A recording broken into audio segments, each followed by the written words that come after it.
11th class में आपका स्वागत है।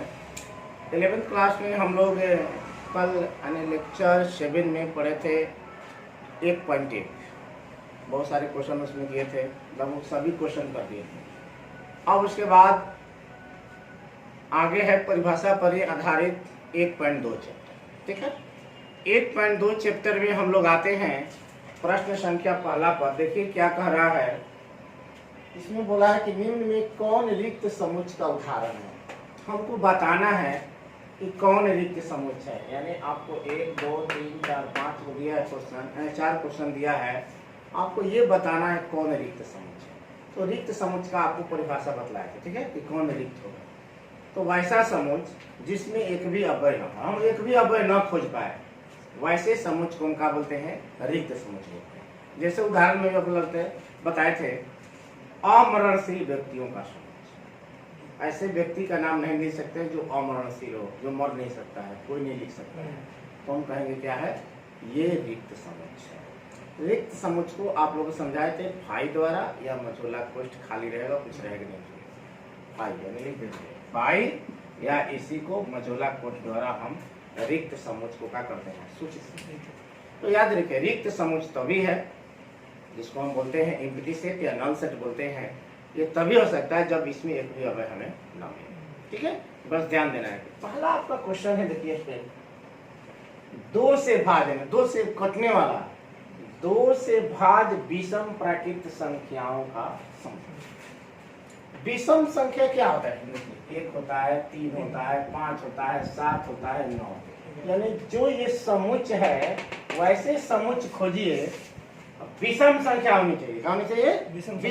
2 से कट जाए तो देखिए विषम संख्या 2 से कोई कटेगा नहीं, नहीं कटेगा। देख लीजिए ध्यान से, ये विषम संख्या देखिए 1 है, 3 है, 5 है, 7 है, विषम संख्या वही पूछा है।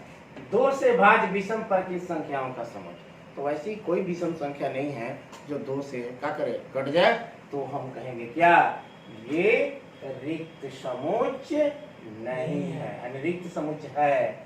क्या है, ये रिक्त समुच्चय है।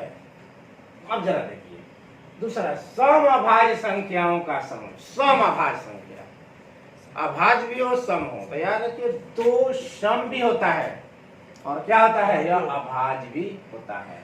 तो हम ऐसे लिख सकते हैं, जो सेट लिख सकते हैं वो रिक्त नहीं हो सकता है, वो नल या एम्प्टी सेट नहीं हो सकता है। तो हम ऐसे सेट लिख सकते हैं। क्या लिख सकते हैं इसमें, 2।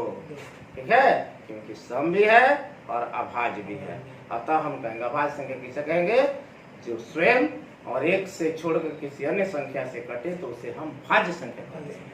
ठीक है, और स्वयं और 1 से छोड़कर अगर किसी से नहीं कटे तो क्या कहते हैं, अभाज्य। तो ये 2 1 से कटेगा और 2 ही से कटेगा, दूसरा अंश से नहीं कटेगा, तो क्या हो गया, ये अभाज्य।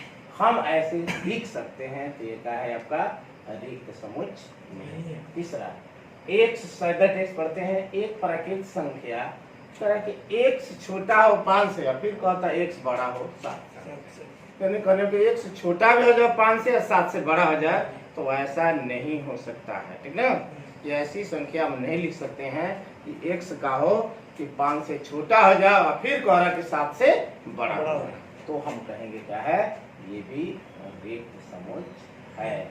क्या है, रिक्त समुच्चय। कि y सदैव y किन्हीं 2 समांतर रेखाओं का उभयनिष्ठ बिंदु। समानांतर रेखा देखिए क्या होता है इसमें, ये देखिए समानांतर रेखा होते हैं, और समानांतर रेखा की परिभाषा क्या है कि ये दोनों रेखाएं एक दूसरे को कहीं नहीं काटती। इस समानांतर रेखा का उभयनिष्ठ बिंदु, उभयनिष्ठ बिंदु का मतलब एक दूसरे को काटे, तो ये स्टूडेंट एक दूसरे को कहीं नहीं काट सकती है, नहीं कटेगी, क्योंकि इनके बीच की दूरी हर जगह का होती है, समान होती है, एक दूसरे को नहीं काट सकती है। इसलिए कहेंगे ये क्या है, रिक्त समुच्चय है। ऐसे बिंदु हम नहीं खोज सकते हैं कि 2 समांतर रेखाओं एक दूसरे को काटें। ठीक है, मुझे उम्मीद है कि आप लोग समझ गए होंगे। अब आते हैं आप लोग का स्टूडेंट क्वेश्चन है, निम्नलिखित में कौन परिमित है और अपरिमित। आते हैं परिमित और अपरिमित है। ठीक है, इसका भी आप लोग का डिफिनेशन लिखवाए थे। परिमित यानी फाइनाइट सेट, अपरिमित यानी इनफाइनाइट सेट। फाइनाइट सेट का मतलब होता है स्टूडेंट जिनकी संख्या हम क्या करें, गिन ले। वैसे समुच जिनकी संख्या अव्यय का करें गिनती कर ले उसे हम कहेंगे क्या, फाइनाइट सेट। और जिनसे गिनती नहीं कर सकते हैं उसे हम कहेंगे इनफाइनाइट सेट। तो अब जरा देखिए किसकी हम गिनती कर सकते हैं और किसकी नहीं कर सकते। तो ये देखिए निम्न में कौन परिमित है और अपरिमित है, बताना है परिमित और अपरिमित। देखिए तो वर्ष के महीनों का समुच, वर्ष में 12 का महीना होता है, गिन सकते हैं। तो बोलिए स्टूडेंट ये क्या हुआ, परिमित हुआ कि नहीं हुआ, हुआ ना। चलिए ये देखिए 1 2 3, तो 1 से शुरू है, 2 है, 3 है, पर की संख्या मालूम नहीं कहाँ है, अपरिमित है। तो ये क्या होगा स्टूडेंट, अपरिमित, अपरिमित होगा। चलिए ये भी हो गया। चलिए भाई 100 से बड़े धन पूर्णांकों का समूह, 100 से बड़ा धन पूर्णांक, तो 100 से बड़ा 101, 102, 103 बहुत सारे हो सकते हैं। स्टूडेंट का होगा अपरिमित होगा स्टूडेंट, ठीक है। चलिए 1 2 3 डॉट डॉट 99 100 का भी अंक है, परिमित है, गिन लेंगे तो इसे हम कहेंगे परिमित कहेंगे, ठीक है। चलिए 99 से छोटा अभाज्य पूर्णांकों का समूह, 99 से छोटा अभाज्य संख्या, तो 99 से छोटा अभाज्य संख्या हम 1 तक 2 तक लिख सकते हैं आराम से। 2 से शुरू होगा और 99 के बीच में बहुत सारे जो भी अभाज्य संख्या उसे हम लिख सकते हैं, काउंटिंग कर सकते हैं, तो हम इसे कहेंगे परिमित। क्या कहेंगे स्टूडेंट, परिमित, इसे हम कहेंगे परिमित, ठीक है, समझ गए। परिमित जिसकी काउंटिंग कर सकते हैं, गिनती कर सकते हैं, अपरिमित जिसकी काउंटिंग नहीं कर सकते हैं, गिनती नहीं कर सकते हैं। क्लियर। चलिए अब आते हैं थर्ड क्वेश्चन में स्टूडेंट। थर्ड क्वेश्चन वही बोला है, ठीक है। थर्ड क्वेश्चन में भी वही शब्द बोला है कि आपको बताना है परिमित है कौन अपरिमित है, ये आपको बताना है, ठीक है। परिमित और अपरिमित के बारे में बतलाना है, तो थोड़ा इसको ध्यान से समझिएगा। एक्स अक्ष के समानांतर रेखाओं का समूह, रेखाओं बहुत सारे रेखाएं हैं, जैसे देखिए ये हुआ आपका एक्स डैश होता है, वाई डैश होता है, तो एक समानांतर रेखा खींच सकते हैं वो, बोलिए एक और खींच सकते हैं, एक और खींच सकते हैं, नीचे भी खींच सकते हैं, हम जितना चाहेंगे उतनी रेखाएं हम क्या कर सकते हैं, एक्स अक्ष के समानांतर खींच सकते हैं। तो ये स्टूडेंट का हो गया, ये स्टूडेंट पहला क्या हुआ, अपरिमित हुआ। पहला क्या हुआ स्टूडेंट, अपरिमित, ठीक है।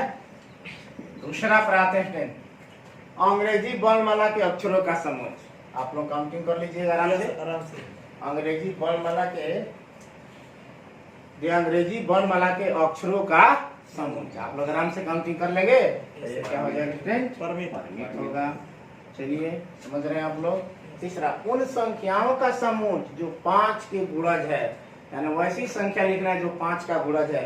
तो स्टूडेंट ये बतलाइए 5 के गुणज कितनी संख्याएं होंगी, ये है मालूम नहीं है। तो 5 लिखेंगे, 10 लिखेंगे, 15, इसके बाद में स्टूडेंट क्या लिखेंगे 20 डॉट डॉट, ये इसकी हम काउंटिंग नहीं कर सकते हैं। तो ये स्टूडेंट दूसरा भी क्या हुआ, अपरिमित है, अपरिमित, ठीक है। चौथा जरा देख लीजिए, मूल बिंदु 0 0 से होकर जाने वाली वृत्तों का समूह। मूल बिंदु 0 0 के बारे में जरा समझिए। ये देखिए ये x है, क्या है, y है ना। तो इसी को न मूल बिंदु बोला जाता है, बोलिए इसको क्या बोलते हैं, मूल बिंदु बोलते हैं 0 0। इससे जाने वाली वृत्तों का समूह। देखिए तो एक वृत्त यहाँ से खींचिए, ऐसे खींचिए। चलिए एक और खींच सकते हैं कि नहीं, एक और खींच सकते हैं कि नहीं, एक और खींच सकते हैं कि नहीं। जितना चाहे हम स्टूडेंट खींचते चले जाएंगे मूल बिंदु से, अनेकों वृत्तों की रचना हम कर सकते हैं। तो हम कहेंगे क्या है, अपरिमित। चौथा क्या है, अपरिमित है, ठीक है। तो ये हम लोग समझे परिमित और अपरिमित। आप लोग को उम्मीद है कि आप लोग अच्छी तरह से इसे समझ गए। चलिए स्टूडेंट तब तक बोर्ड पहुंचाइए। चलिए स्टूडेंट आते हैं नेक्स्ट क्वेश्चन पर। नेक्स्ट क्वेश्चन आप लोग का है क्वेश्चन नंबर 4 जो है स्टूडेंट कह रहा है निम्नलिखित में बताइए a बराबर b है अथवा नहीं। ये सेट दिया है, ठीक है। देखिए ए या बी, पहला में फिर ए या बी दिया है, तीसरा में भी ए बी दी, चौथा में ए बी दिया है। आपको ये बताना है कि ए बराबर बी है कि, तो स्टूडेंट बराबर समुच्चय अर्थात इक्वल सेट आप लोग को बताएं। इक्वल सेट का परिभाषा दिया है कि ए और बी दो समुच्चय इस प्रकार हो कि ए और बी में हूबहू वही सदस्य हो। सदस्य के क्रम यानी ए पर ए में वही हो, बी में वही हो, लेकिन क्रम की कोई जरूरत नहीं है कि एक ही क्रम में होना चाहिए, ठीक है। उससे मतलब नहीं चाहिए, सिर्फ हमको क्या करना है कि ए का टोटल लंबाई बी में खोजना है या बी का टोटल लंबाई ए में, ठीक है। एकदम हूबहू संख्या भी बराबर होना चाहिए और हूबहू सदस्य होना चाहिए। जैसे उदाहरण देख लीजिए, ए बराबर 1 2 3 है और बी बराबर 2 1 3 है, ठीक है। ये दिया हुआ है, तो हमें सिर्फ क्या खोजना है, एक है तो देखिए 1 है, 2 है तो देखिए 2 है, 3 है तो 3 है। अगर मिल गया हो बहु क्रम, मतलब देखिए यहाँ से 1 2 3 क्रम से है, ये क्रम से नहीं है, तो बराबर समझ के लिए क्रम की कोई जरूरत नहीं है। सिर्फ हमें ये देखना है कि हूबहू वही सदस्य है कि नहीं है, ठीक है। तो जरा देखिए ए बी सी डी है, इसमें देखिए ये क्या है, डी है, देखिए डी है, सी है तो सी है, बी है तो बी है, ए है तो ये क्या होगा, ए बराबर इसमें क्या हो जाएगा, बी होगा, बोलिए होगा। और भाई दूसरा में ये 4 8 12 16, देखिए 4 है 8 है ना, देखिए 16 है 8 12, देखिए इसमें नहीं है, है तो इसमें लिखेंगे कि ए बराबर नहीं है बी। चलिए देखिए तीसरा में 2 4 6 8 10, एक से एक समधन पूर्णांक है, क्या है, एक से एक समधन पूर्णांक है। तो जरा देखिए बी में लिख क्या सकते हैं स्टूडेंट, कह रहा है कि 1 से छोटा बराबर 10, सम होना चाहिए। लेकिन बी में अगर इसको ये समुच्चय निर्माण में है, इसे टेबलर पर तालिका रूप में लिखेंगे तो क्या लिखेंगे, 1 कह रहा है कि 10 से छोटा है या बराबर है, कौन संख्या है, तो सम तक क्या लिखेंगे, 2 4 6 8 10। तो देखिए तो मिल गया, तो कहेंगे ये ए बराबर क्या है, बी है। चलिए आते हैं तीसरा पे, x कह रहा है, x सदस्य एक संख्या 10 का गुना जाए, यानी देखिए यहाँ पर लिख रहे हैं ए में क्या लिखेंगे, 10 गुना 10 20 30 40 50 ठीक है। और बी दिया है 10 15 20 25 30, तो 10 तो मिल रहा है, तो 15 मिलेगा, नहीं मिलेगा, तो लिखेंगे ए बराबर बी नहीं। तो चलिए फ्रेंड ये भी आप लोग का हो गया। अब आते हैं नेक्स्ट क्वेश्चन, क्वेश्चन नंबर 5 आप लोग को कह रहा है स्टूडेंट, यही काम कह रहा है, समुच्चय युग्म में कारण से बताइए कि समान है कि नहीं है। अगर नहीं है तो क्यों नहीं है, ये भी हमें क्या करना है, बताना है कि क्यों समान नहीं है। तो जरा देखिए ए बराबर क्या दिया है, 2, ये बराबर आप लोग को दिया हुआ है 2 और 3, और x समीकरण x स्क्वायर 5x + 6 बराबर 0 का एक हल समुच्चय। तो देखिए यहाँ लिखिए इसका है, तो पांचवा का पहला, देखिए हमें क्या मिला, a बराबर 2 3 मिल गया स्टूडेंट। अच्छा b को हल करेंगे, ठीक है। b के लिए क्या देखेंगे, हल करेंगे, देखिए b को हल करेंगे हम स्टूडेंट, x स्क्वायर 5x + 6 बराबर 0 करें तो हल समुच्चय। इसको हल करने के बाद में जो इसका मान आएगा उसको इससे टैली करा के देखना है। तो देखिए पहला अपने तीसरा बीच कब तक आ जाए, x स्क्वायर प्लस में 3x + 2 है, 3 गुआ 2 हो 5 गो, और गुना करेंगे तो 3 दूनी का 6 बराबर 0। पहला गुण तीसरा बीच अपन 7वां क्लास 8वां क्लास 9वां क्लास 10वां क्लास 11वां क्लास सब में पढ़ना है। चलिए इसमें x कॉमन, x प्लस का मिला 3, इसमें क्या कॉमन है, तो x प्लस बराबर क्या हुआ 0।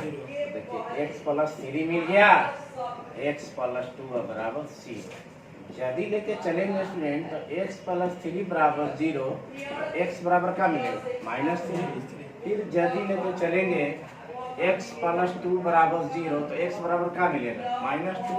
तो मेरा b से क्या मिला, तो देखिए -2 मिला -3, ठीक है। यही ना मिला।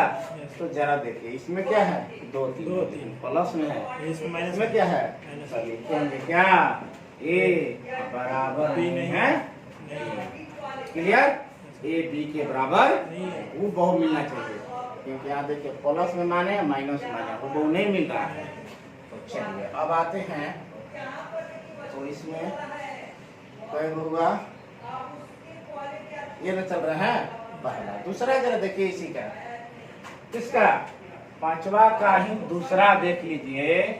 ए में स्टूडेंट क्या मिलेगा, एक सदस्य फॉलो का एक अक्षर एफ लिखेंगे, ओ लिखेंगे, एल लिखेंगे और क्या लिखेंगे, डब्ल्यू लिखेंगे। लेकिन साथ में भी आप लोग बतलाए हैं और परिभाषा देते समय समझ का उस समय आप लोग बतलाए कि एक ही अक्षर को 2 बार नहीं लिख सकते। ठीक है, वो 2 बार है एक ही बार लिखेंगे, एल 2 बार है एक ही बार लिखेंगे। तो मेरा ए सेट मिल गया। अब बी सेट निकालते हैं, इससे क्या है, वाई सदैट वाई का उल्फ का अक्षर डब्ल्यू मिलेगा, ओ मिलेगा, एल मिलेगा, एफ मिलेगा। अब देखिए डब्ल्यू है तो है, एफ है तो है, ओ है तो है, एल है तो क्या लिखेंगे, ए बराबर बी है।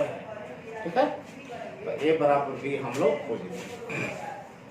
अब स्टूडेंट बचा है लास्ट क्वेश्चन 6। इसमें भी वही पूछा है कि समान समुच्चयों का चयन कीजिए, जैसे कि में ए है, बी है, सी है, डी है, ई है, एफ है, जी है, यानी इतने सेट है, इनमें कौन कौन आपस में बराबर है उसको चुन कर लिखना है। देखिए ए में 2 4 8 12 है, देखिए 2 4 8 12 कहीं दिखाई दे रहा है, यस सर। कहाँ दिखाई दे रहा है, बोलिए 2 4 8 12 बोलिए कहाँ है, नहीं सर नहीं, 14 है 2 इसमें 14 है हमसे नहीं है, 2 4 8 12 नहीं है, नहीं है, तो ए बराबर बी कहीं नहीं है। अब ये को चेक करने की जरूरत नहीं है। देखिए 1 2 3 4, देखिए 1 है, 2 है, 3 है, 4 है। तो मेरा आंसर में स्टूडेंट का मिला बी बराबर के बराबर है, डी के बराबर, बी है डी के बराबर। और आप देखिए ई में -1 और 1 है, तो देखिए तो इधर कहीं है सर ये जी पर है, तो ये कहा जाएगा ई बराबर जी, स्टूडेंट ई बराबर जी, सी के बराबर। अब हमारे समझ से कोई बराबर नहीं मिलेगा, हमें सिर्फ चयन करना था कि कौन आपस में क्या है, बराबर है। बहुत सिंपल सा तरीका है, आप लोग देख लीजिए, वो वही सदस्य मिलेंगे तो वो दोनों आपस में क्या होंगे, बराबर। तो चलिए स्टूडेंट, ये चैप्टर आप लोग हम क्या कर दिए, समाप्त कर दिए, और नेक्स्ट चैप्टर में हम चलेंगे आप लोगों का 1.3 में। ठीक है, तब तक के लिए आप लोगों से अलविदा लेंगे।